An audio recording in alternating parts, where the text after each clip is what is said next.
বিশ্ববিদ্যালয় রয়েছে এবং সেখানকার যারা ছাত্রীরা তারা আজকে রাত জাগবে এবং রাতে শহরে বিপ্লবের রূপকথা লেখার তাদের পরিকল্পনা কি বলছে আমরা সরাসরি তাদের থেকে শুনবো। কি মনে হচ্ছে রাতে শহরে বিপ্লবের রূপকথা তোমরা লিখতে পারবে এবং এই যারা যে দোষী তাদের জাস্টিস তোমরা দিতে পারবে?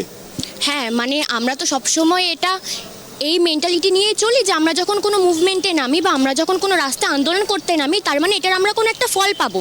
এবং অবশ্যই মানে আজকে শুধুমাত্র আরজি করে ঘটনাটা ঘটেছে এবং আরজি করে ঘটনার পাশাপাশি আরও যত ধর্ষণের কাণ্ড আছে আমরা চাই যে সমস্ত ধর্ষণ কাণ্ডের সুবিচার হোক। যারা দোষী, যারা আসল ধর্ষক তারা রাতে শহরে বিপ্লবের রূপকথা লেখা সম্ভব? নিশ্চয়ই সম্ভব। এবং এই আজকে আরজি করের যে ঘটনা সেটা কোনো বিচ্ছিন্ন ঘটনা নয়।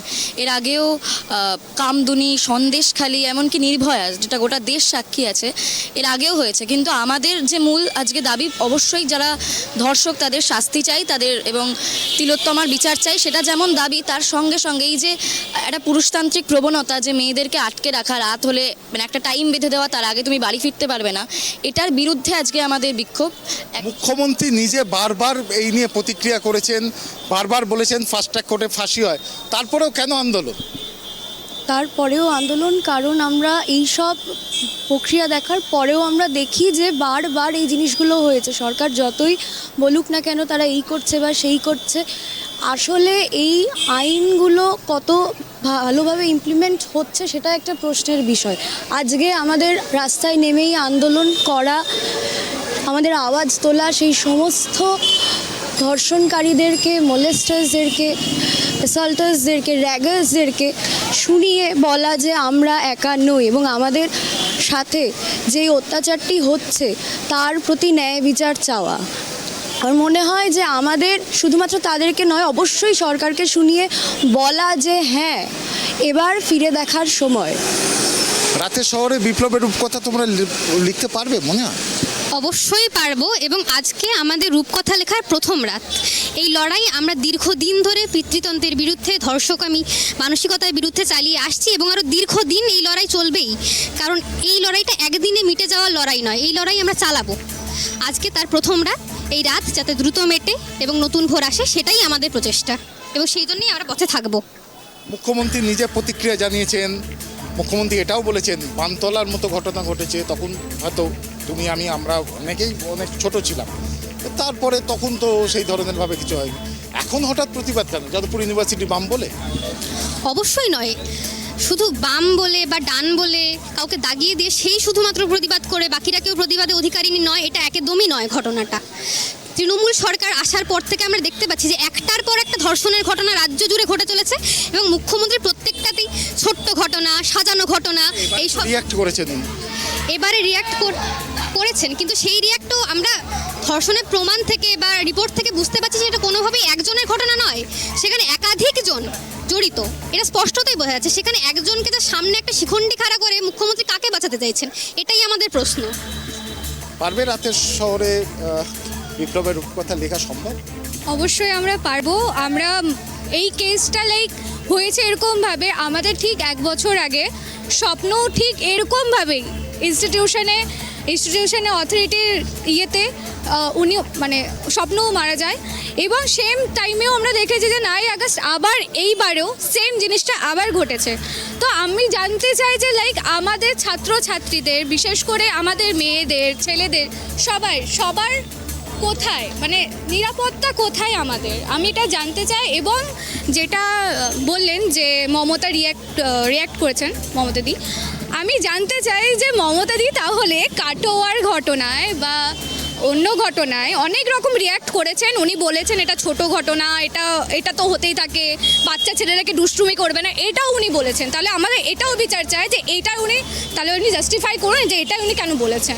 এবার রিয়্যাক্ট করলে তো আর হবে না অনেক কিছুই। তোমরা সবাই কি মনে করো যে এই ক্যাম্পাসে তোমরা নিজেরা নিরাপদ মনে করছো আজকের এই ঘটনার পরে?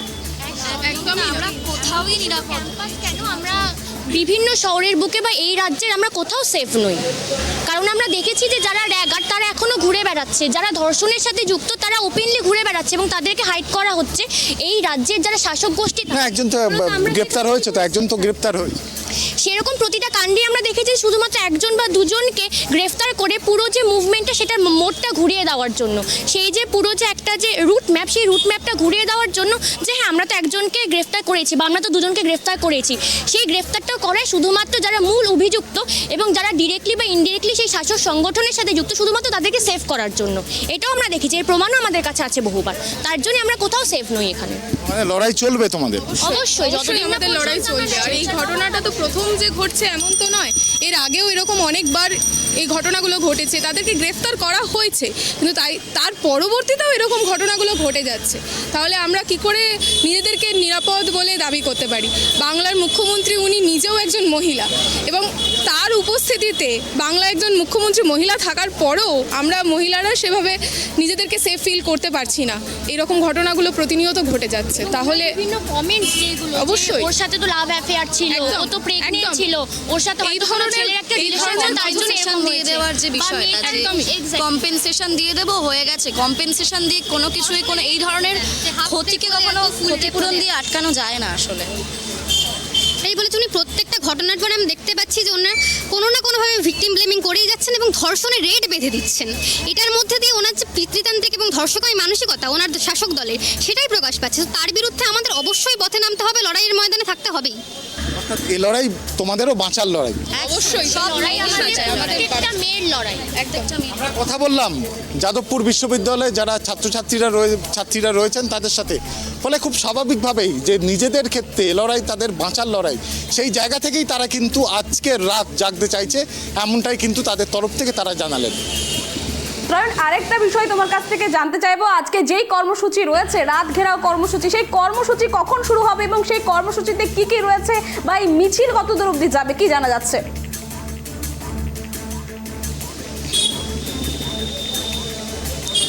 11:55 এই কর্মসূচি শুরু হবে। প্রত্যেকটা জায়গাতে এই ধরনের কর্মসূচি হবে এমনটাই কিন্তু জানা আছে।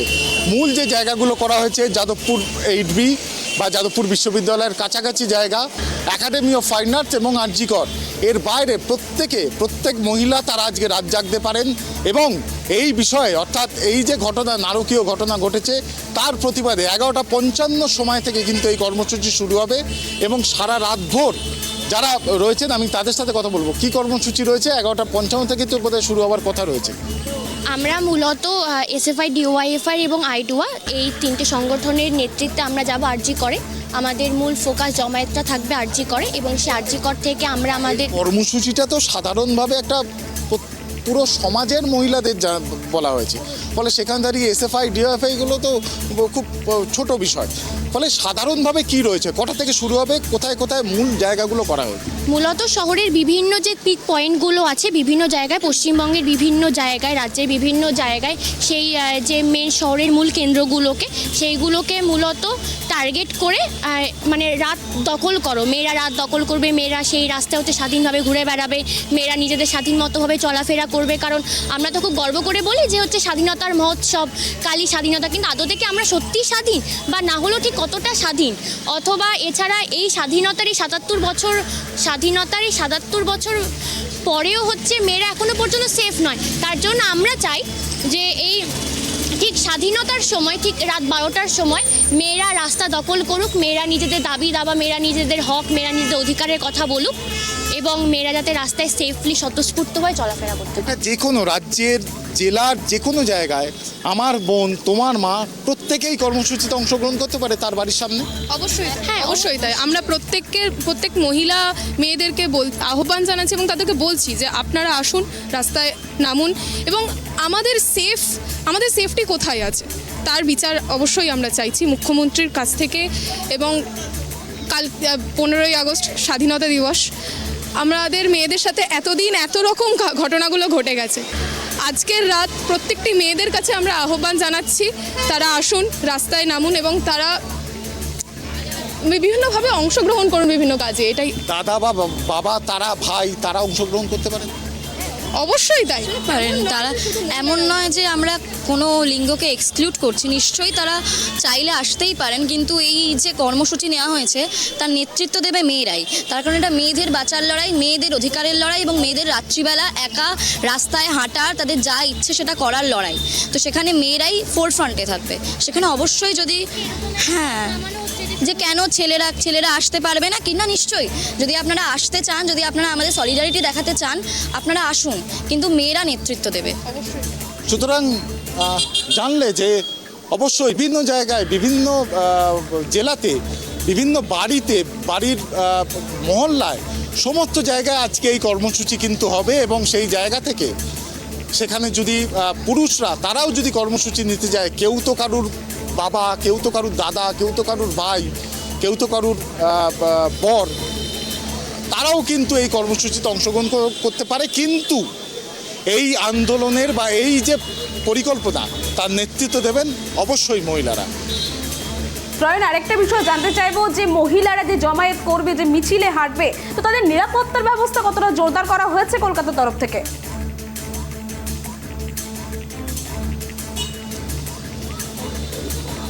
দেখো, এটা কোনো মিছিল নয়। আমি তোমায় বারবার যেটা বলছি যে জমায়েত করা এবং রাত জাগা, ফলে মিছিলে হাঁটার কোনো রকম বিষয় নেই, জেলাতেও নেই, রাজ্যেও নেই।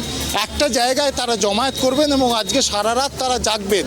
এই কলকাতার শহর দখল করবেন বা জেলাকে দখল করবেন, রাজ্যকে দখল করবেন। এবং তাদের যে ধরনের ঘটনা ঘটেছে, সেই জায়গাটায় দাঁড়িয়ে যে মেয়েদের শরীরটা শুধুমাত্র ভোগের বিষয় নয়, শুধুমাত্র সন্তান উৎপাদনের একটা যন্ত্র নয়, সেটা অনেক কিছু ফিরিয়ে দেয়, অনেক কিছু লড়াইয়ের অংশীদার হয় তারা। ফলে সেই বিষয়গুলোই কিন্তু আজকের এই কর্মসূচিতে তারা বিভিন্ন জায়গায় জমায়েত করবেন। যাদবপুর বিশ্ববিদ্যালয়, প্রেসিডেন্সি বিশ্ববিদ্যালয়, আরজি কর, কলকাতার মধ্যে আমি এটা বললাম, এবং জেলার বিভিন্ন জায়গায়ও কিন্তু এই একই ধরনের কর্মসূচি বিভিন্ন জায়গায় নেওয়া হবে। সেটা শুধুমাত্র জমায়েত, সেখানে দাঁড়িয়ে তারা সলিডারিটি জানাবে। তারা এই যে ঘৃণ্য ঘটনা ঘটেছে, এবং যদি মেয়েরা পারে, যে মেয়েরাও অনেক কিছুকে কিন্তু তারা নিজেদের মতো করে নিতে পারে। সামনেই দুর্গাপুজো আসছে, সেখানে কিন্তু আমরা মাতৃরূপেণ সংস্কৃতা এই ধরনের শ্লোক আব্রে আমরা অনেক কিছু বলি, এবং সেই জায়গাটাই কিন্তু আজকের দিনে দাঁড়িয়ে তারা দেখিয়ে দিতে চান যে আমরা যদি চাই তাহলে আমরাও অনেক কিছু দেখিয়ে দিতে পারি। সেইটার একটা শুধুমাত্র একটা প্রথম একটা ধাপ তারা আজকে সেটাকে পেরোতে চাইছেন, এমনটাই কিন্তু আজকের এই কর্মসূচির মধ্যে দিয়ে তারা দেখিয়ে দিতে চাইছেন। একদম ত্রয়ন, তুমি আপাতত ধন্যবাদ তোমাকে। তুমি পরিস্থিতির উপর নজর রাখো। আপনাদের যেমনটা জানাচ্ছিলাম, একদম আরজিকর কাণ্ড নিয়ে উত্তাল গোটা রাজ্য এবং দেশ, এবং এরই পরিপ্রেক্ষিতে কিন্তু একাধিক জায়গায় জমায়েতের যে ডাক দেওয়া হয়েছে মহিলাদের তরফ থেকে, ঠিক আজ রাত অর্থাৎ একদমই 15ই আগস্ট স্বাধীনতা দিবসের আগের রাতেই একদম জমায়েত করবে। এবং বিভিন্ন জেলা থেকে কিন্তু সেই মহিলারা জমায়েত করছে, কলকাতার বিভিন্ন জায়গা থেকে জমায়েত করছে। আপনারা দেখলেন যাদবপুরের ছবিটা, তারা কিন্তু যেমনটা জানালেন যে যতক্ষণ না পর্যন্ত দোষীদের গ্রেপ্তার হচ্ছে এবং ঠিকভাবে সঠিকভাবে মুখ্যমন্ত্রীর আশ্বাসে তাদের সহযোগিতার মধ্যে দিয়ে তদন্ত চলছে এবং দোষীরা যাতে অবিলম্বে গ্রেপ্তার হয়, সেই দাবিতেই কিন্তু তারা আজকের এই জমায়েত। এবং এই জমায়েত থেকে তারা একটাই স্লোগান তুললেন যে মহিলারাও কিন্তু কোনো অংশে কম নয়, তারাও কিন্তু রাতের শহরে নিরাপত্তার সাথে ঘুরে বেড়াতে পারে, এবং সেই মুভমেন্টের দিকে অবশ্যই নজর থাকবে আমাদের।